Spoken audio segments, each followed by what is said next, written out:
So what do you got going on there, my friend? So I've been doing a few things. I've been playing around with a few things. I did want to do a quick acknowledgement. I've been rewatching Futurama, which I know we both really enjoy. Oh, I love it. It's really fun, especially now that we're so far removed. I was watching an episode from season 3. And as a sight joke, as just a visual gag, they have a manhole cover with the PJs logo on it. And I'm just like, that's awesome. shit.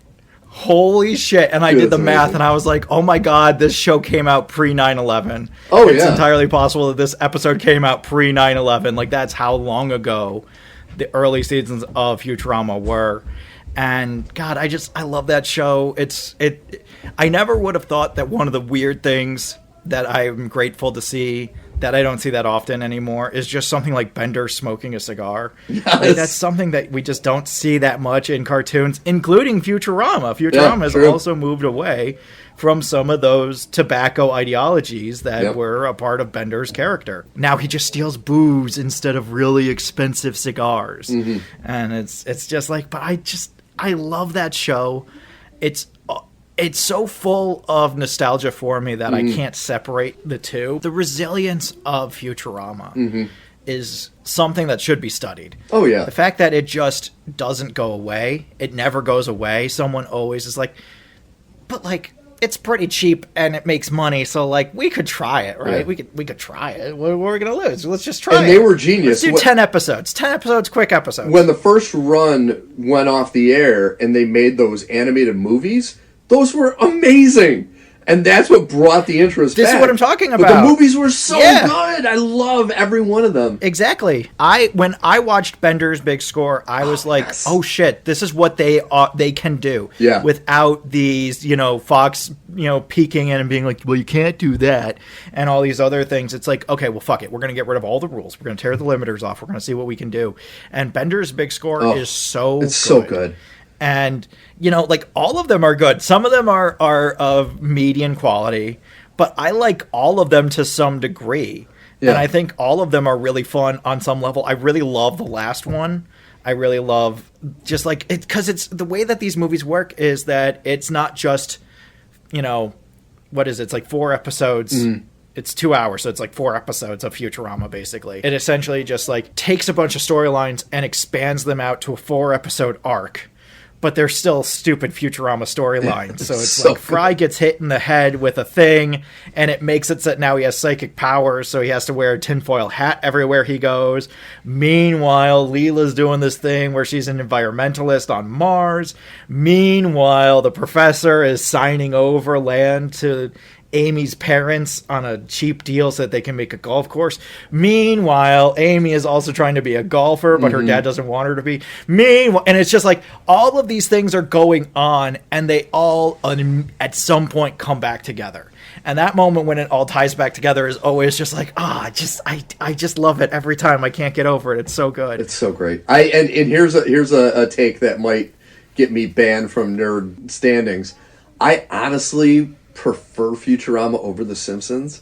I love The Simpsons, and there are a lot of great episodes that I love, but thinking back to Futurama, I always kind of, I don't know if it's just because I have more of an interest in science fiction, but I always was leaned more towards that show than I did The Simpsons. I think that Futurama can do things that The Simpsons never can, and is not allowed to, honestly. Having elements like having no children.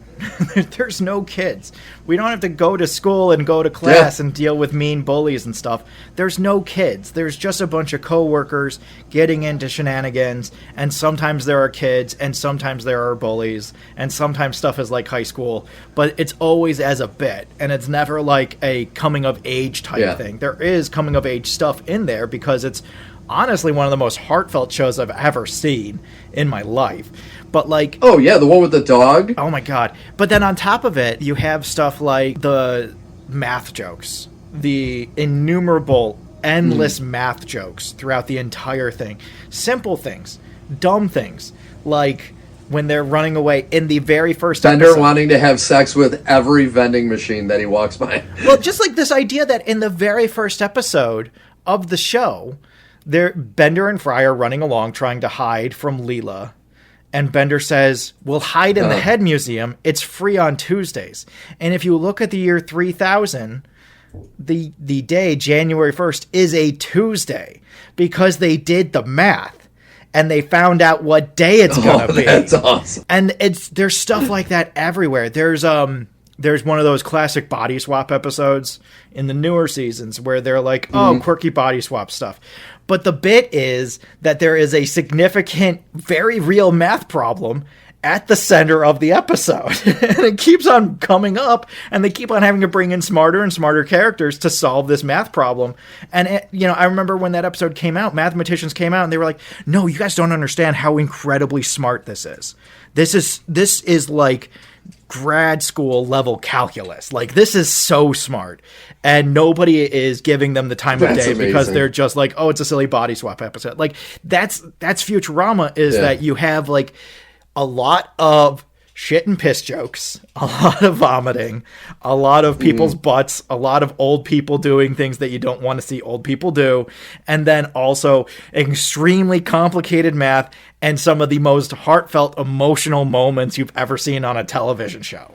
Yep. And they have like 5 goodbyes, and all of them work. And a lot of Richard Nixon's head, too. Yes. Oh, my God. And then there's that, too. Yeah, it's true.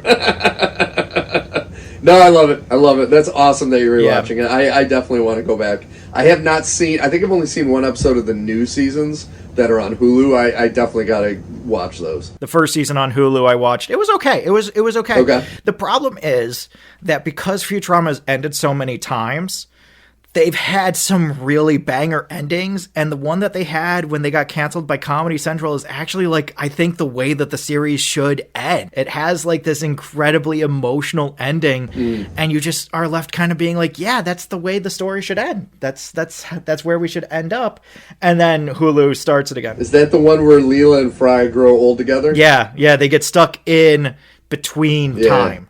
And so nothing else is happening, but they still age normally.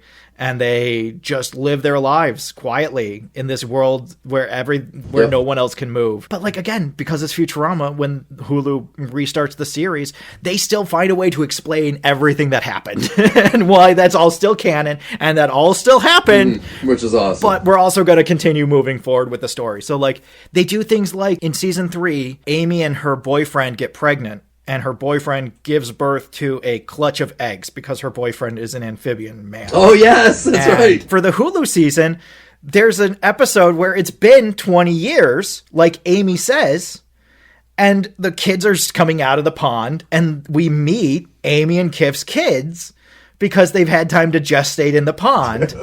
And they're 3 different ages because there were 3 different temperatures in the pond, so they all progressed at different rates. And you're just like, God, this is so smart. Oh, my God. Why is this stupid piss and fart joke show so smart? This show shouldn't be this smart, but it's so good. Yeah. So I fucking love Futurama. That's amazing. I've continued playing Indiana Jones in the Great Circle. I always want to call it the Golden Circle, and then I have to remind myself that that's Kingsman. I do enjoy this game a lot. It's been very nice being able to shoot Nazis for a myriad of reasons. It's always a good thing. Yeah, but I will say it suffers from a lot of the same problems that a lot of modern games have, which is that the control layout is kind of a mess. There are so many actions and like 8 buttons. And so it's a little bit of a mess at times trying to get it to do something. In the game, you have 2 different types of weapons. You have non-firearms and firearms. So pretty straightforward, right? If you're wielding a non-firearm, you can sneak kill a guy, right? You can just go up and knock him unconscious. Cool, great. If you're wielding a firearm, you can do that, but only if you stop wielding it as a firearm and start using it as a club, which is a button that you have to select before you start trying to do your stealth kill. I see. And so you're just like, okay, but like if I go up to a guy and I'm clearly trying to stealth kill him and I push the button to attack, can't you just see that I'm trying to do a thing and be like, oh, he's trying to sneak kill, let me just knock this guy unconscious without firing my gun? No, the game can't do that for you. When you jump up on something, the game has it programmed so that when you jump up on something, it's because you're trying to sneak around, so you automatically go into crouch mode. Okay, cool. I kind of see the benefit of that when you're trying to sneak around. But it also means that if you are next to a ledge that you have to continue to climb up, you're in crouch mode. So now you have to uncrouch and then climb up, and now you're back in crouch mode, and now you have to uncrouch and then climb up. And it's just like, why do I auto crouch every time I climb on something? Like, there's just a lot of stuff where you're just like, this just like, it's not bad and it's not a problem. It's like how everything is in first person, and there's no way to change that. It's not bad and it's not a problem, but it does recharacterize the flavor of the game a lot. And not in a good way, in a kind of like a, man, I wish this wasn't so buggy kind of way. That makes sense. Great Circle's been fun. I'm really curious to see where it goes from here. I will say it's very slow, not because of the pacing of the game, but because it's hard to find where you're supposed to be going. And there's a lot of sneaking elements to it. So it's just like, okay, so I snuck into this place, but I wasn't supposed to be here. And in fact, I was here 20 minutes ago, but because I don't have a map that I can look at and a compass that I can sight, I don't know where I am all the time, and so I'm not sure. So it is at times a little frustrating, but I do like it, and I look forward to continuing to play it. The last thing I wanted to talk about was, as a launching point to our review that we're about to go into, I watched Prey last night. Yay! Because we're covering Predator Badlands this week. Yep. And so I watched Predator Badlands. And then after watching that, I was like, man, I really want to watch Prey. So I watched Prey yesterday. And God, I love that movie. It's so good. That movie is just so good. It's just so good. It's something as simple as when you get to the end credits, and the end credits show you the entire movie, which a lot of credits do, but then they show you what happens after the movie ends. And you're just like, oh, not as a scene, as a single image. And you're like, oh, okay. Well, that changes how that ending felt now, doesn't it? So I love that movie. I love that it does kind of get caught in a little bit of a circle of Naru being like, why doesn't anybody take me seriously? And everybody being like, we don't take you seriously. And Naru being like, why doesn't anybody take me seriously? And everybody being like, we don't take you seriously. And then everybody dies.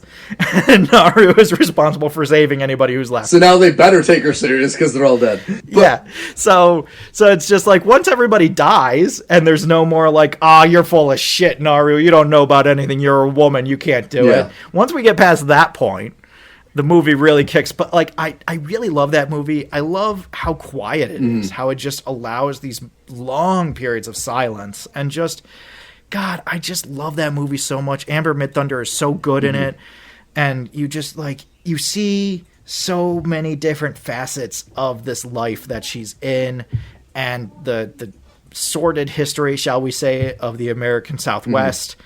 And just so many elements of it that tie so well together, and I love it. And I agree with you 1,000%. And the thing I know we talked about this last week when I brought it up, but the pacing of the movie is so dead on. It doesn't overstay its welcome. It doesn't have these long drawn out scenes that you said, I could cut a couple bits here and there. It's a very clippy, and then when you think, you know what? I wonder how much is left in the movie. It's done, and you're like, oh, okay, well, that's good. Yeah. It's just, it doesn't overstay its welcome at all. No. Because, like, in that way, where you have a scene where a bunch of men have been sent to bring her home because she left to find this monster, and now everybody at home is worried, so they sent a bunch of men to bring her home, and all the men are like, oh, you don't know anything about anything. There's no monster. What are you talking about? Oh, it killed a bear? Oh, my God, you're so full of shit. And they hear something in the woods, and they shoot a possum, and they're like, oh, look, a possum, blah, blah, blah. And you're like, okay, all right, how is this going to... No, all those guys die within the next 2 minutes. Like, they're all just dead. Yeah, in a very, very fun way, too. Yeah, and so it's just like, okay, all right. This is, like, we're not going to get stuck in this stuff. It's like that scene where, you know, the guy runs off to take a shit, and we run into him as Naru is running from the Predator, and he's like, don't worry, I got this. And she's like, no, he's got us. We need to run. And it's just like, there is no fat on this. It's just moves. It just moves so fast. Yeah, it's so good. So good.